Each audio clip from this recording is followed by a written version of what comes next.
Hey YouTube, this is Southern Prepper 1. I want to point you in a direction of an article I want you to read. It's from War News 24/7. It will convert it from Greek to English so you can read it. I'll read the headlines and I'll go into it and give you my commentary on it.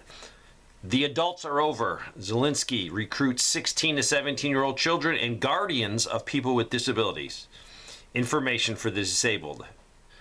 So, they did two things. First, two decrees coming from the Parliament of Ukraine, which prohibits the departure of teenagers aged 16 to 17 from the country. Basically, no more adults to recruit, so they're going down to children. And that's basically a child. Excuse me. The second decree they passed was tightening the conscription policy. Now everyone is called into the army regardless of whether they are fit or not. And this fit is also dealing with your mental. It looks further down. I cannot understand the Ukrainian language, but it sounds like they're actually recruiting someone that is mentally handicapped or sent them to go to the army. There are many, probably hundreds of videos out there showing military-age men, younger men, being snatched off the street in Ukraine. That's been going on for the longest time. I've seen videos of where guys are saying they've received actually no combat training. One guy that was captured said he had never fired his weapon in training until he got to combat. If all these things are true, this is, I mean, basically crimes against humanity, immoral. Look at the pictures of these young kids. They look like babies. And the worst part of this is my taxpayer, I'm a taxpayer and I pay a good chunk of money. I send my check every year to the IRS. My money is funding this insanity, clearly funding it. Because without the U.S. support, this war would have been over a long time ago. Many months ago, over a year ago.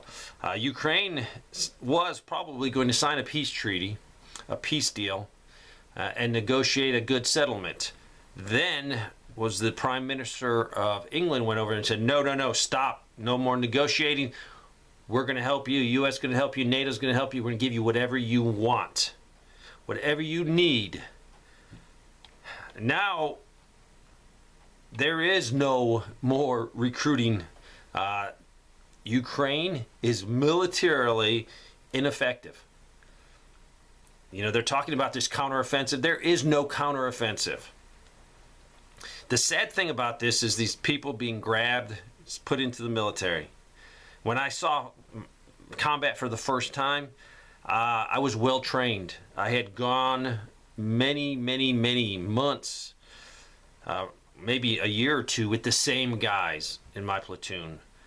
We were a finely tuned machine. We had suffered many years training together, some of the guys for a couple years. Now the Army, you know, you leave the Army, you go to another post, but overall you have a very coherent team, and that team builds so much confidence. The confidence level is unbelievable when you've been with each other, when you've been training with each other. And these poor people are probably not getting much training at all, probably getting thrown in a uniform and sent to the front line. So for me, combat was terrible, but it was very manageable because the confidence level.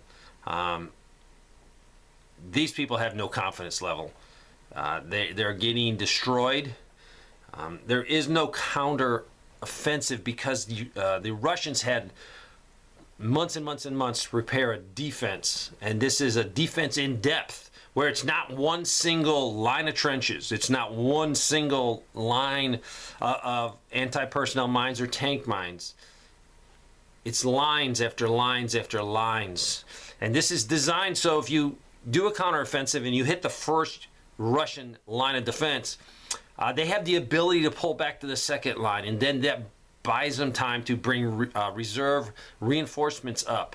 So it's not a single line of fighting. They have miles. And the problem The Ukrainians can't even get to where they're going to engage with small arms with the Russians because of the Russians' minefields, plus drones, plus the biggest thing is artillery.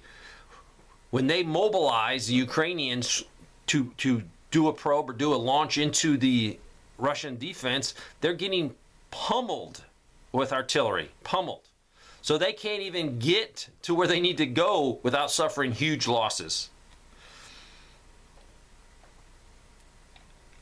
I pray this war ends quickly for the safety of these young men and any man and woman that is on the front line. It comes a point where you have to look at it and say, this is insanity to throw the same thing at the Russians. There's nothing going to change the front lines. The only thing that will change is if NATO gets directly involved. If NATO gets directly involved, that will definitely potentially lead to a nuclear conflict. Russia is not going to give up ground. Russia will definitely not let NATO invade Russia proper. They will use everything at their disposal. Remember World War II. Russia lost, I don't know how many millions of men and women defending Russia, and they will do that again. Russia's on a war footing. The United States is not on a war footing. We cannot be on a war footing. We do not have the manufacturing capabilities to go to war. We would have to fight and win within a week or two. After that point, there will be nothing to reinforce. There's no way to get men to the front lines because warfare has changed. Our big ships, our big aircraft carriers are great when we're going after a third world dictator. We can show a lot of strength and combat power, but with modern technology changing, with the use of drones, with the use of the hypersonic missiles, those are just big targets sitting out in the ocean. So things would change rapidly. People think we are Americans. We have always won, or we come out as winners. This is going to change. You would see losses that we've never seen before. I don't think the American people would accept these losses. And the problem is, without having a war footing, without having the manufacturing capabilities that we had during World War II, there's no way we could continue the fight. Our best bet would be to protect the United States, forget about our 800 military bases all over the world, and pray we were not invaded.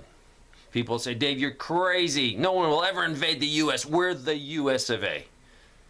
That's insanity. There's a lot of nations that hate us, a lot of nations that would love to put their troops on U.S. soil. The only thing going in our advantage is the millions and millions of veterans and the millions and millions and millions and millions of patriots, gun owners, or basically grandma and grandpa that said, no, there's not going to be foreign troops on our soil. We've worked too hard during our lives. We're not going to put up with that. So I'm going to give you the link to this article. You can read it. You can see some of the videos. This is criminal. The hardest part for me is I am paying for this. I am paying for this. Politicians that don't support this need to stand up. They need to holler more. You're going along with the flow. And we need some politicians right now to holler, to scream, to pound on the podium in Washington and demand we stop. Demand we tell Zelensky to get to the peace table, because that's the only thing that's going to save us from this insanity. Thank you for watching.